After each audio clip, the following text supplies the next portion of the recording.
चिड़िया का बच्चा अपने घोंसले में बैठकर चारों तरफ निहार रहा था। वह बार बार अपनी चोंच खोलकर कुछ कहना चाहता था। उसके घोंसले के पास एक बुलबुल का घोंसला था। बुलबुल अपने बच्चों को कुछ खिला रही थी। बुलबुल और बच्चे बहुत खुश नजर आ रहे थे। बुलबुल के बच्चे का ध्यान चिड़िया के नन्हे बच्चे पर गया। माँ वहाँ देखो, उस घोंसले में अकेला चिड़िया का बच्चा कुछ कह रहा है। उसकी माँ उसके पास क्यों नहीं आती है? वह अकेला क्यों है? वह किसे बुला रहा है? बुलबुल अपने बच्चे के कई सवाल सुनने के बाद उस चिड़िया के बच्चे की तरफ देखने लगी। वह बच्चा अभी भी कुछ कहना चाह रहा था। मेरे बच्चे, उस चिड़िया के बच्चे की माँ नहीं है। सभी बच्चों की माँ होती है, फिर उसकी माँ क्यों नहीं है? बेटा, उसकी माँ भगवान के पास चली गई है। वह भगवान के पास से कब लौट कर आएगी? बेटा, भगवान के पास जाने के बाद लौट कर वापस नहीं आते। ऐसा नहीं होना चाहिए। देखो देखो, उसे कितनी भूख लगी है। जैसे तुम हमें खिलाती हो, उसकी माँ भी होती तो उसे खिलाती। अगर भगवान मुझसे मिले तो मैं उनसे पूछूंगा कि चिड़िया के बच्चे की माँ को वापस क्यों नहीं भेजा। माँ उसे कुछ खिला दो। बुलबुल को अपने बच्चे की बातें सुनकर और उस चिड़िया के प्यारे बच्चे की हालत को देखकर बड़ी दया आई। उसने कुछ खाने की वस्तुएं चोंच में दबाई और उड़कर चिड़िया के बच्चे के घोंसले में पहुंच गई। उसने बच्चे की चोंच में खाना दे दिया। बच्चे ने बड़े प्यार से खाया और फिर अपनी चोंच खोल दी। बुलबुल ने फिर उसे खिला दिया। चिड़िया के बच्चे के चेहरे पर खुशी और संतुष्टि के भाव आ गए। तुम्हें बहुत भूख लगी थी, कुछ चारा पेट में गया, अच्छा लगा होगा। मैं तुम्हें फिर से खिलाऊंगी। रुक जाओ, मैं आती हूँ। बुलबुल उड़ कर गई और उसने अपनी चोंच में फिर से कुछ खाने का सामान लाकर, बच्चे खाने का सामान रख दिया है, भूख लगे तो खा लेना। मुझे अपनी चाची समझकर कोई परेशानी हो तो बता देना। तुम यहाँ अकेले ही रहते हो? घोंसले में अकेला हूँ, लेकिन पेड़ पर अकेला नहीं हूँ। आप सबका साथ है तो चिंता की क्या बात है। तुम तो बहुत समझदार हो और बहुत प्यारे भी हो, हिम्मत वाले भी हो। एक बात का हमेशा ध्यान रखना, छोटे हो इसलिए यहाँ से कभी नीचे मत उतरना। भूख लगे तो कह देना। तुम्हारा नाम क्या है? माँ मुझे सूरज कहकर बुलाती थी। मुझे बहुत प्यार करती थी। मेरी एक छोटी बहन भी थी, उसका नाम चंदा था। उसकी जान एक बीमारी में चली गई और माँ को एक शिकारी ने मार दिया। मैं अकेला रह गया। फिर क्या हुआ? तुम्हें बड़ी तकलीफ हुई होगी। माँ ही मेरा सहारा थी और उसके जाने के बाद मैं बिखर गया। छोटा होने के कारण इधर उधर जा भी नहीं सकता था। एक तरफ बहन और माँ की याद बहुत सता रही थी और दूसरी तरफ भूख मुझे परेशान कर रही थी। आसपास खाने के लिए कुछ भी नहीं था। मुझे कमजोरी से चक्कर आ रहा था। इसके बाद मैंने पेड़ की पत्ती खाई। ओह, माँ के बिना बच्चे का हाल बहुत बुरा होता है। इसके बाद क्या हुआ? किसी ने तुम्हारी मदद नहीं की? मैं उदास घोंसले में अकेला बैठा हुआ था। एक तोता काका फरिश्ता बनकर मेरी जिंदगी में आए और उन्होंने मेरा हाल पूछा और अमरूद भी खिलाया। उस दिन से वह मेरे खाने का पूरा ख्याल रखते थे। बरसात आने पर उन्होंने मेरे घोंसले को दुरुस्त भी किया।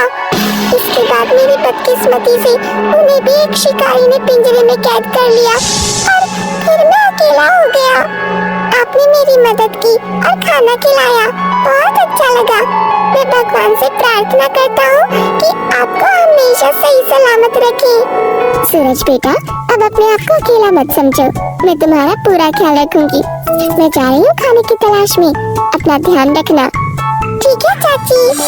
समय का पहिया घूमता रहा। सूरज और बुलबुल के बच्चे अब कुछ बड़े हो गए थे। बुलबुल ने सूरज को उड़ना भी सिखा दिया था। एक दिन सूरज उड़ते हुए जंगल के बाहर निकल गया। एक घर के बाहर उसे एक लटके हुए पिंजरे में वही तोता दिखाई पड़ा जिसने सूरज को सहारा दिया था। अरे काका, मैं सूरज हूँ। आप इस पिंजरे में अब तक कैद हैं। मैं आपको छुड़वाऊंगा। अरे बेटा, तुम बड़े हो गए हो। पहले तो मैंने तुम्हें पहचाना ही नहीं। बेटा, तुम ठीक तो हो? मैं तो ठीक हूँ काका, लेकिन आप ठीक नहीं हो। मैं आपको यहाँ से छुड़ा कर ले जाना चाहता हूँ। चले जाओ यहाँ से, वरना तुम्हें भी कैद कर लेंगे। जिस शिकारी ने मुझे कैद किया था उसी ने मुझे यहाँ भेज दिया। इस मालिक ने मुझे कभी भी पिंजरे से बाहर कदम रखने नहीं दिया। सूरज पिंजरे के पास पहुंच गया और अपनी चोट से पिंजरे का दरवाजा खोलने लगा, लेकिन बड़ी कोशिश के बावजूद भी दरवाजा नहीं खुला। काका, मैं अभी जा रहा हूँ, मैं वापस फिर आऊंगा। सूरज ने बुलबुल के दोनों बच्चों से संपर्क किया और सारा किस्सा बता दिया। सूरज भैया, हम तुम्हारे साथ चलेंगे और तोता काका को छुड़ा कर लाएंगे। तुमने तो मेरा साहस चौगुना कर दिया। चलो तोता काका को बचा कर लाएंगे। कई तोतों ने भी पिंजरे में तोते के कैद होने की बात सुनी थी। वो सभी उड़कर सूरज के साथ जंगल के बाहर निकल गए। सूरज बुलबुल के दोनों बड़े बच्चों को लेकर तोता काका के पिंजरे के पास पहुंच गया। पिंजरा नीचे जमीन पर रखा हुआ था। काका, हम आ गए हैं। इस बार हम कई जन हैं, आपको लिए बगैर जाएंगे नहीं।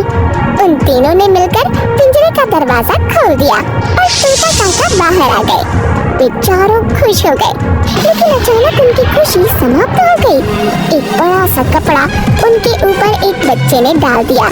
वह चारों कपड़े के अंदर फंस गए। अरे बच्चों, ये तो बहुत बुरा हुआ। मेरे साथ तुम तीनों भी फंस गए। अब क्या होगा? अरे, ऊपर से कोई कपड़ा खींच रहा है। उन चारों ने देखा कि कई तोतों ने मिलकर इन चारों के ऊपर पड़े हुए कपड़े को चोट से उठा लिया। वह चार आजाद हो गए। इसके पहले कि कोई उन्हें पकड़ने आता, उस कपड़े को फिर से उसी पिंजरे पर डालकर सब उड़ गए। सूरज को अपने तोता काका को आजाद कराकर बड़ी खुशी मिल गई थी। सूरज, बुलबुल के बच्चे, तोता काका और सभी तोते आकाश में उड़ते हुए अपने जंगल की ओर चले गए। सूरज अपने ऊपर किए हुए उपकार को कभी नहीं भूला और उसने भी सबकी मदद की और सबका चहेता प्यारा बन गया। एक जंगल में एक पपीहा का शानदार जोड़ा रहता था। नर पपीहा मादा पपीहा से बहुत प्यार करता था। वो हर समय उसके साथ समय बिताना चाहता था, उसे पहले खिलाकर फिर खाना चाहता था। एक बार तेज बरसात होने लगी। वो दोनों जिस पेड़ पर रहते थे, वहाँ ऊपर से उनके घोंसले में पानी की बूंदें टपकने लगी। दोनों को बड़ी असुविधा होने लगी। नर पपीहे ने सोचा कि पानी की बूंदों के कारण उसकी जीवन संगिनी को असुविधा हो रही है, वो सो नहीं पाएगी।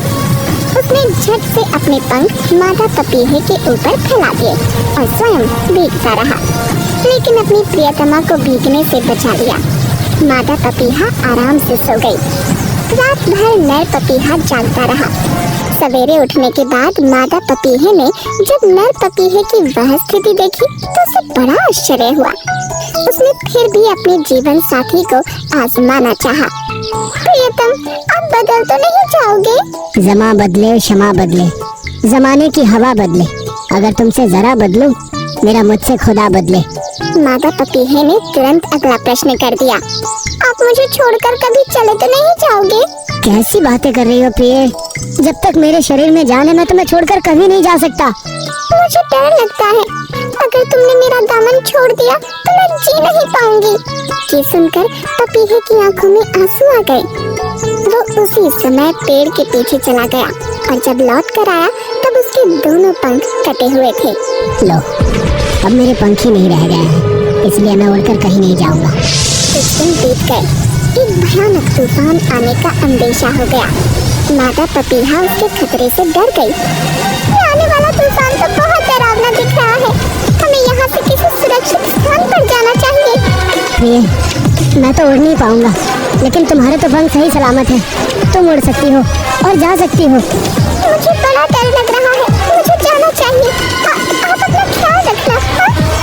इतना कहकर मादा पपीहा उड़ गई और नर पपीहा उसे देखता ही रह गया। 2 घंटे के बाद तूफान थम गया और मादा पपीहा लौटकर पेड़ के पास आ गई। उसने देखा उसका जीवन साथी नर पपीहा दम तोड़ चुका था। उसके पास पेड़ की डाली पर तोता दुखी होकर बैठा था। तुमने अपने जीवन साथी को छोड़कर उड़ जाने की बहुत बड़ी गलती कर दी। तुम्हारे जाते ही उसने तूफान के आने से पहले ही अपने प्राण त्याग दिए। उसके मुख से आखिरी वाक्य यही निकला कि काश वो मुझे छोड़कर नहीं जाती। जिंदगी में चाहे कितनी भी बड़ी मुसीबत आ जाए, लेकिन उस समय अपने जीवन साथी का साथ कभी नहीं छोड़ना चाहिए।